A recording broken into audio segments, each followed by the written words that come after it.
class 9. Again your science teacher K.N. Mishra welcome all of you in online classes of your school. Class at present we are studying chapter number 5 of your NCERT book, which is the fundamental unit of life. Of course, the fundamental unit of life is the cell, as I have told you in earlier classes. The cell is the basic structural and functional unit of life. The cell is the basic structural and functional unit of any living organism, whether it is plant or animal. Now, in your book, it is written that what is the structural organization of cell? Cell का structural organization कैसा होता है?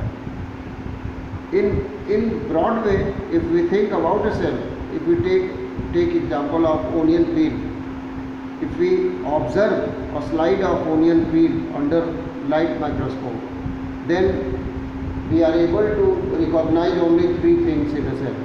Number one, the cell membrane or plasma membrane, or you can say cell wall. Number two, the liquid material present inside the cell, that is cytoplasm. And at the center, we can observe the nucleus. So these three, that is cell membrane or plasma membrane or cell wall, ये number 1 पे आएगा. And cytoplasm, the liquid present inside the cell, and nucleus. These three are the basic structural organization of any cell, whether it is plant cell or animal cell. ठीक है. अब first वाले के बारे में थोड़ा सा डिटेल में बात करते हैं. प्लाज्मा मेम्ब्रेन और सेल मेम्ब्रेन. प्लाज्मा मेम्ब्रेन और सेल मेम्ब्रेन. प्लाज्मा मेम्ब्रेन लिख कर रहे हैं यहाँ पे. प्लाज्मा मेम्ब्रेन और सेल मेम्ब्रेन. आपकी बुक में मेंशन है कि प्लाज्मा मेम्ब्रेन और cell membrane is a barrier between internal and external environment of cell.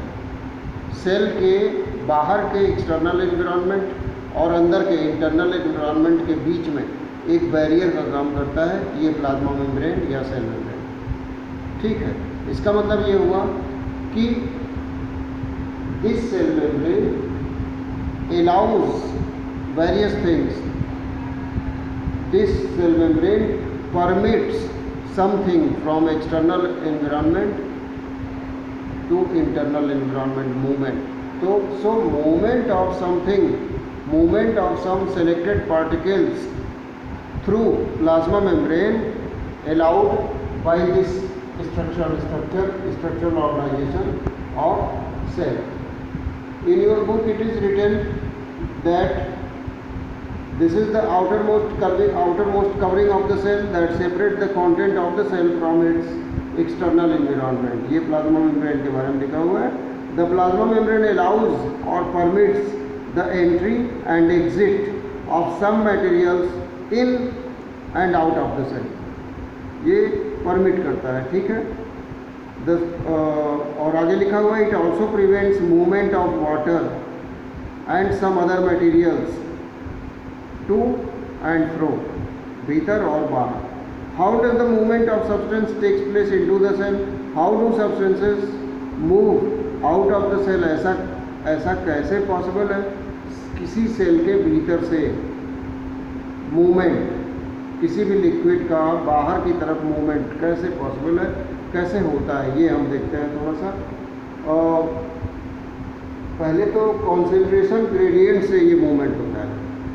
Concentration gradient, for example अपने ब्लड का एग्जांपल लेते हैं. ब्लड में हमारे आरबीसी होता है, red blood corpuscles.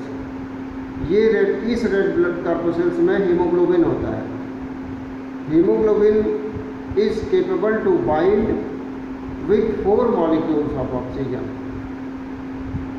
Haemoglobin present in RBC is capable to bind with 4 molecules of oxygen. Clear है.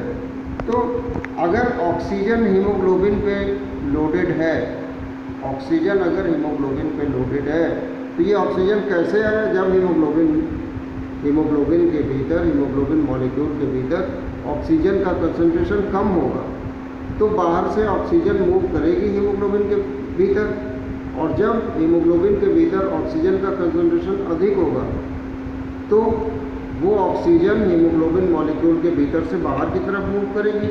तो due to concentration gradient movement of molecules occurs in between external environment of the cell membrane and internal environment of the cell membrane. Movement of molecules occur.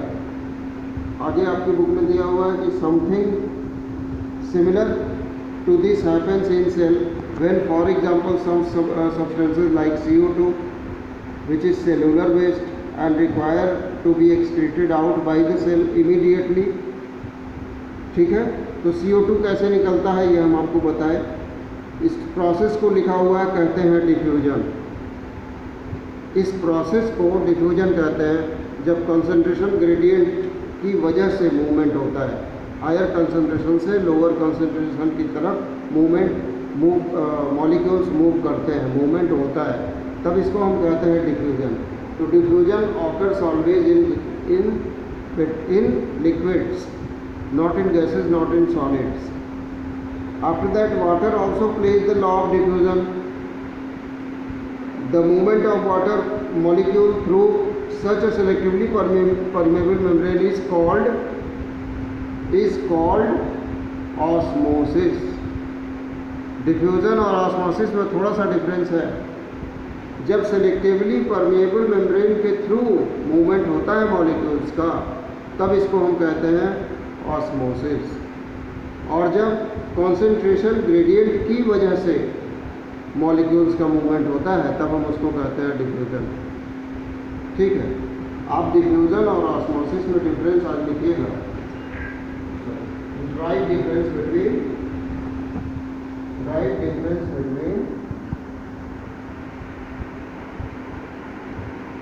Osmosis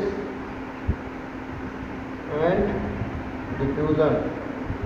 इसका answer आप लिखेंगे example के साथ, class 9। अच्छा, एक बात और, हमने आपको होमवर्क दिया था ये डायग्राम ड्रॉ करने के लिए। डायग्राम बहुत कम बच्चों ने शेयर किया है हमको। ये diagram various types of cells के डायग्राम्स हमने दिए थे आपको ड्रॉ करने के लिए। मसल सेल, और ये आपका नर्व सेल, ये फैट सेल, एडिपोज सेल इसको कहते हैं, ये बोन सेल, और ये ओवम है। तो ये इतने सारे स्ट्रक्चर्स हमने आपको ड्रॉ करने के लिए दिया था। I think only 2 or 3 students share their homework to me. It is very bad thing. Homework सब लोग शेयर करेंगे बिफोर 5 PM टुडे, इस क्वेश्चन को करके और पिछला होमवर्क दोनों। उसके बाद आपकी बुक में दिया हुआ है one of the following 3 things would happen. एक एक्टिविटी दी हुई है, what will happen if we put an animal cell or a plant cell into a solution of sugar or salt in water. अगर हम वाटर में किसी animal cell को या प्लांट सेल को रखें और उस वाटर में सॉल्ट का सोल्यूशन बना हुआ हो, सॉल्ट का कंसंट्रेशन हाई हो, या शुगर का सोल्यूशन बना हुआ हो, शुगर का कंसंट्रेशन हाई हो। अगर हम प्लांट के सेल को या एनिमल के सेल को रखते हैं तो क्या होगा, ये आप हमको बताएंगे अपनी होमवर्क कॉपी में लिख करके। व्हाट हैपेंस, ये हमारी तरफ से क्वेश्चन है। What happens if we put any plant cell in salt solution or sugar solution. This is your homework for today. Class, this is all for today. Stay home, be safe. Thank you, class 9.